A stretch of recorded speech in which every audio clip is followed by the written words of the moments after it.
Nakagapos na ang mga kamay, binusala ng duct tape ang mukha at itinapon sa isang rubber plantation ang bangkay ng isang hindi pa nakikilalang lalaki na pinaniniwalang biktima ng hinihinalang summary execution. Una rito, natagpuan na ang katawan ng biktima linggo ng hapon Marso 15 sa isang madamong bahagi sa hangganan ng barangay Singkatulan sa bayan na Makilala at barangay Nueva Vida sa kalapit na bayan ng Mlang sa North Cotabato. Ayon sa ulat ng mga otoridad, nadiskubre ng ilang mga residente ang dugo ang katawan na nakahandusay sa lupa sa Purok 6 ng barangay Singkatulan.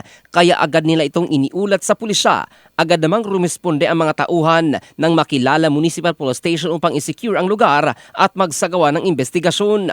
Sa pagsiyasat ng mga otoridad, mahigpit na nakatali ang mga kamay ng biktima habang ang kanyang ulo at mukha ay nabalot ng duct tape. Dahil dito, pinaghihinalaan ng mga investigador na maaring ginapos at pinahirapan muna ang biktima bago tuluyang pinislang at itinapon sa nasabing lugar.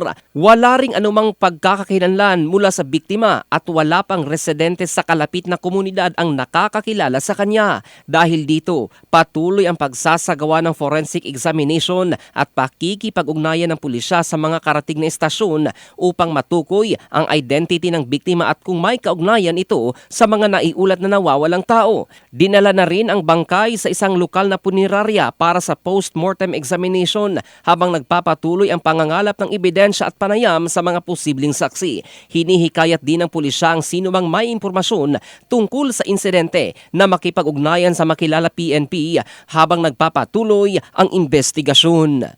In the heart of changing lives, ito si Jofel Candado ng Brigada News Philippines, the Music and News Authority.